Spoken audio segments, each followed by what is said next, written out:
What's up, YouTube? This is Too Raw for TV. The Lakers continue their descent into being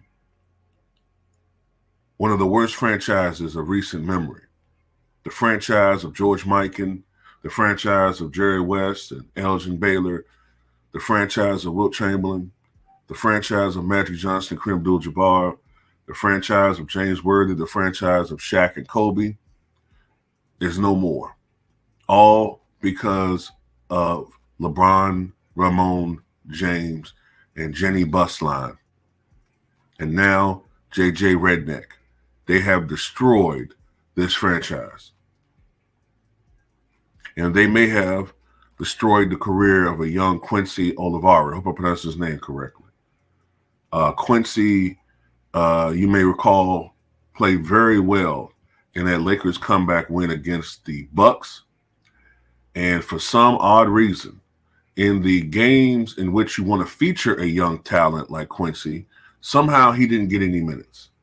But that bum whose game reeks of the stench of hobo ass juice, Bronny James, he got shine for some reason. I guess because, he's the son of La Homelander. He gets playing time, but the guy who is your most talented young player gets no playing time whatsoever. So essentially you're trying to ruin his career. It's almost like they're punishing him for playing better than Bronny. And then you wonder why increasingly more and more people have disdain for LeBron Ramon James. So the other day, Doc Rivers, showing his selflessness and understanding how the game works, gave up his personal ambition of trying to beat this puppet in JJ Redneck. He gave up his personal ambition of trying to beat him by giving some of the young players shine.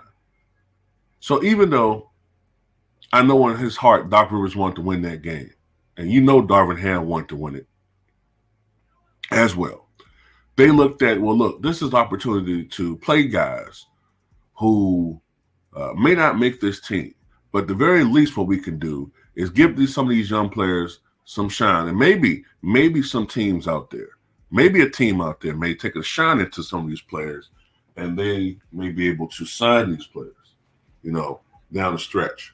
That's what a real coach does. JJ Redneck, the puppet,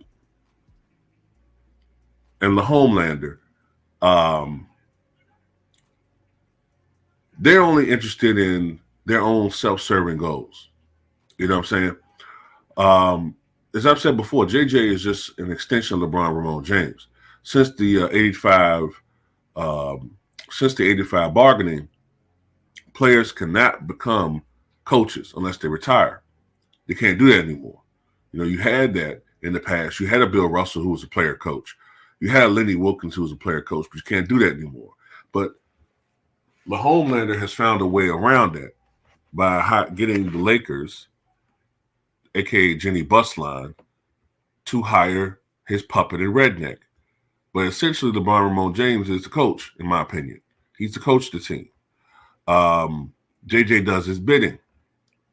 And because of that, they're playing Bronny James, who is nothing but a pawn in this situation. But really, to me, Bronny's just an extension of how he's basically the human manifestation of LeBron trying to flex his power. That's what that is, okay? And he's making a mockery of the league, okay? He's making a mockery of the league, and that's why people aren't taking the NBA seriously. That's why I don't come on here really fired up and, ready to go talking about the NBA, because it's a joke. It's an absolute joke. And there's another thing that could have happened last night. It's bad enough that you played Bronny. It's bad enough you didn't play Quincy, right? Because that's bad enough. Why do LeBron still got to play in the preseason? Remember, especially a guy his age. Like, I remember the last couple of years when Michael Jordan was playing with the Bulls and probably even with the Wizards. If Jordan played, it was maybe in the first quarter, really, and then really in the preseason games, it was the young players getting shot. That's what I remember. I don't remember the starters getting all these minutes and then the young guys not playing at all. Like, really, couldn't LeBron have not played and you could have got Quincy minutes?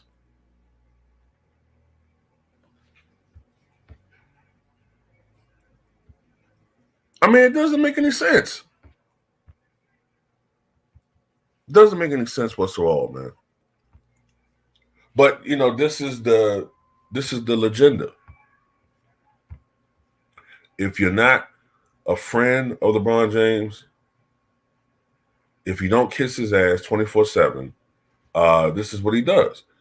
And we talked about how phony this guy is. 1 minute he's hugged up with you in a photo, the next minute he's doing the throat cut gesture, to Jenny Busline, looking at you.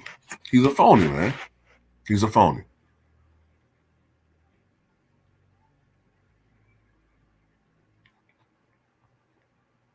He's a phony. But like I said, I'm never going to let go of what happened last year. From the opening tip of the preseason, LeBron's fans were just foaming at the mouth to get rid of Darin Ham. Find any excuse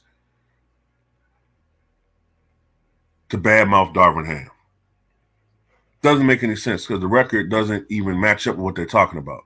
The record doesn't match up with the rhetoric when it came to Darin Ham. Took the team to the West Conference Finals his first year. Won that meaningless play-in tournament, but he won it. And then lost to the eventual, not the eventual, but lost to the defending NBA champions in the second round, I believe. And the year before, lost to the eventual champions in the conference finals. And then I remember the talking points of all these LeBron plants in the media or the media. Their talking point was, well, the Lakers can win a championship. They just can't get past They just can't get past the Denver Nuggets. Now all of a sudden, it's gone from that to, the Lakers don't expect too much from them this year. Nope. And JJ Redneck has been a disgrace so far. Where's the improvement? They look bad to me. They look worse to me. They actually look worse. Remember, y'all, this so-called disaster of a coach, right? This disaster of a coach in Darin Ham won 47 games. He won 47 games last year. 47. The year before that, I believe he won 43. So since J.J. Redick is the Einstein of coaches, right, and they essentially have the same roster, why can't they win 60 games? Or at the very least 55? They should win at least 55 to 60 games, and they should get at least to the Western Conference Finals, since he is this Einstein of coaching.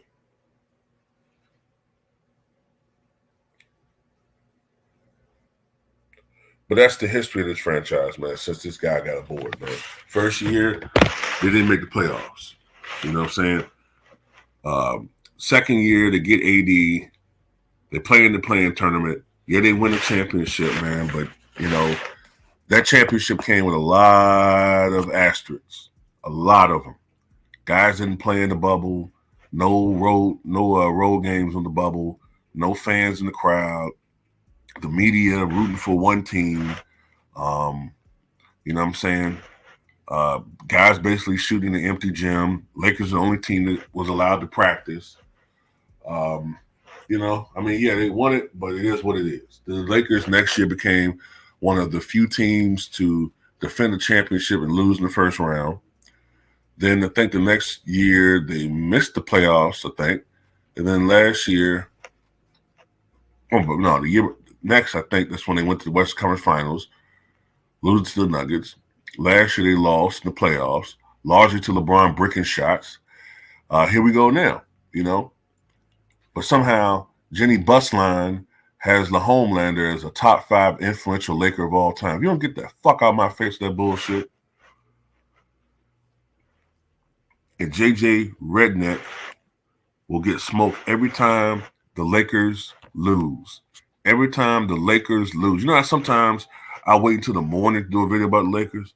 But from now on, as soon as JJ Redneck loses, I'm doing videos, goddamn, pile driving on this goddamn. Matter of fact, what we all should do is the collective of what Ashtray and Loke Dog did to old dude and Don't Be a Menace when they stomped him out on the street.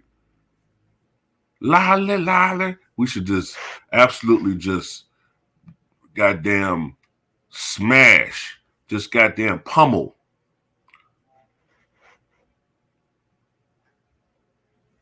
the corpse of the fakers every single time.